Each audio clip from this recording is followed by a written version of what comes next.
It was supposed to be a night of beauty, luxury, and calm seas, a voyage through the Mediterranean, aboard one of the most magnificent ships ever built, the Costa Concordia.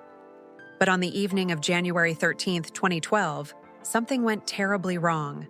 A single decision, a single turn of the wheel, and paradise became a nightmare. Within minutes, the ship that once symbolized human achievement began to sink, taking with it 32 lives, countless secrets, and a mystery that still haunts the sea to this day. Was it just an accident, or the result of arrogance, lies, and something far more sinister?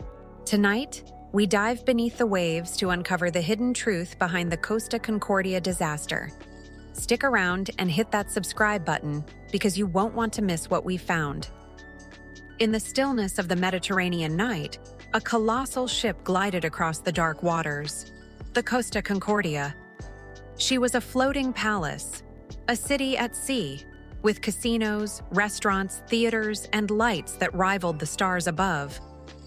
For the thousands on board, this was the pinnacle of luxury, a dream vacation. No one could possibly imagine that within hours, this magnificent symbol of modern engineering would become a tomb beneath the waves. The air was calm, the sea was glass, and the future seemed as bright as the ship's dazzling lights. At the helm was Captain Francesco Schettino, a man admired by his crew, confident, charming, and immensely proud of his vessel.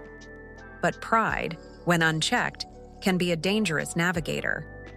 That night, he made a fateful personal decision.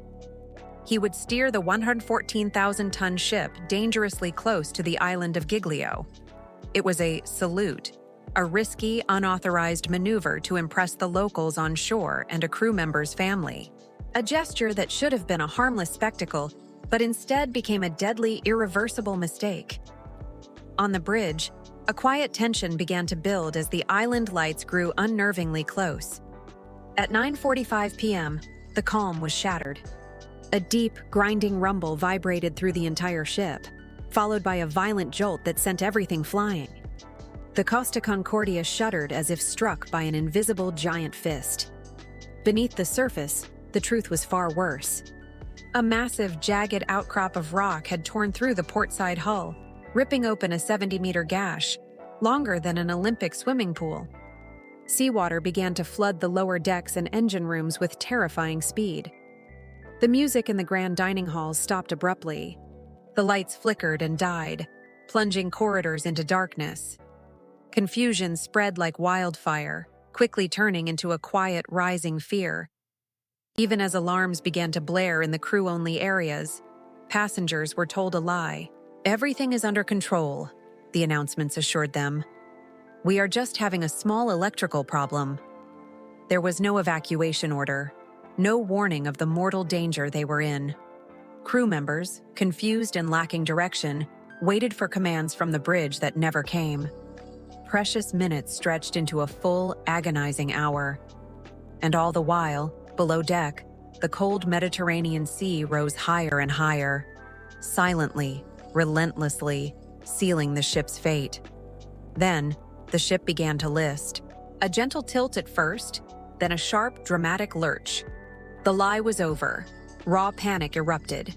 Tables, chairs, and slot machines slid across the floor, crashing into walls. Glass shattered, and screams echoed through the darkened, tilting corridors. People stumbled through the chaos, desperately searching for a path to the lifeboats, many of which were now impossible to launch because of the severe angle of the ship. Families were separated in the terrifying crush of people. In the darkness and confusion, with the ship groaning around them, no one knew what was really happening. They only knew they were sinking. And as thousands of passengers and crew fought for their lives in the tilting maze of the ship, Captain Schettino made his final, unforgivable decision. He left the bridge. He abandoned his ship and the 4,200 souls he was responsible for. He boarded a lifeboat, leaving men, women, and children trapped inside the dying vessel. On the shore, a Coast Guard officer's furious voice roared through the radio static, a recording that would become infamous worldwide. "Get back on board. "This is an order. What are you doing? Are you abandoning the rescue?" But the captain never went back. For those left behind, it became a primal struggle for survival. Some, seeing no other escape, jumped into the freezing, dark waters, clinging to floating debris in the hope of reaching shore. Others crawled across the nearly vertical decks, their hands raw, desperately trying to reach the upper starboard side of the ship, which remained out of the water. Throughout the night, the darkness was filled with the horrifying sounds of cracking metal, rushing water, and the cries for help that echoed across the water. Rescue boats worked frantically, pulling people from the sea, but for many, help came far too late. When dawn finally broke, the morning light revealed the full horrifying scale of the disaster. The magnificent Costa Concordia, the palace of the seas, lay on her side like a wounded beast, a broken monument to arrogance and tragedy. The waters around her were littered with debris.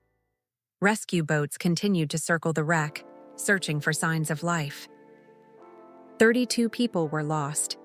Thousands were left traumatized by the horrors of that night. And the world watched in stunned disbelief as investigators began the grim task of finding out how this could have happened. Soon, the chilling truth began to surface. The investigation revealed a cascade of failures. The ship's route had been manually and improperly altered for the reckless salute. The ship's own navigation systems had issued clear warnings about the proximity of the rocks, warnings that were ignored. And the captain? In the aftermath, he tried to blame his crew, the nautical maps, even fate itself. But the black box data and crew testimonies painted a clear picture. This wasn't a freak accident. It was a disaster born from one thing: human arrogance. But as the official investigation continued, other, more shadowy questions emerged. Some maritime experts suggested the ship's electronic systems might have malfunctioned at the critical moment. Others whispered that intense corporate pressure to create spectacular moments for passengers pushed captains to take dangerous, unapproved shortcuts. Rumors spread of cover-ups, missing data from the ship's voyage recorder, and strange, unaccounted-for behavior by other senior officers on the bridge that night. Was this truly just a simple navigational error? Or was there something more, something darker, hidden beneath the official story? The Costa Concordia salvage operation became one of the largest and most complex maritime engineering feats in history. For over 2 years, engineers from around the world worked tirelessly to right and refloat the 114,000-ton wreck. It was a monumental effort, costing nearly $2 billion, all to erase the physical scar left on the pristine waters of Giglio. The ship was raised, a ghost from the depths, and towed away. But even after the wreck was gone, the questions remained. Why did it really happen? And who was truly responsible for the 32 lives lost? Today, the Costa Concordia is gone, dismantled and scrapped, piece by piece. But for the survivors, the memories can never be erased. They live with the echoes of that night. Every splash of water, every creak of a floorboard, every sudden darkness can bring back the terror they endured. The sinking of the Costa Concordia wasn't just a maritime disaster. It was a profound and tragic warning about the dangers of overconfidence and the failure of responsibility. A lesson written in steel and paid for with human lives. We call it an accident. But perhaps it was something deeper, a perfect storm of human pride, negligence, and denial. The Costa Concordia didn't just sink because it hit a rock. It sank because of an arrogance that believed rules could be bent, that warnings could be ignored, and that a captain's vanity was more important than the safety of his passengers. And as history has shown time and time again, arrogance always, eventually, finds its way to the bottom. Some stories end when the lights go out. But this one still whispers from beneath the waves. If you listen closely, you can almost hear the sea remembering the night a palace drowned. Thanks for watching. If you want to dive deeper into the hidden mysteries of our world, don't forget to like this video and subscribe to the channel. Because sometimes, The most important truths are the ones lying just below the surface.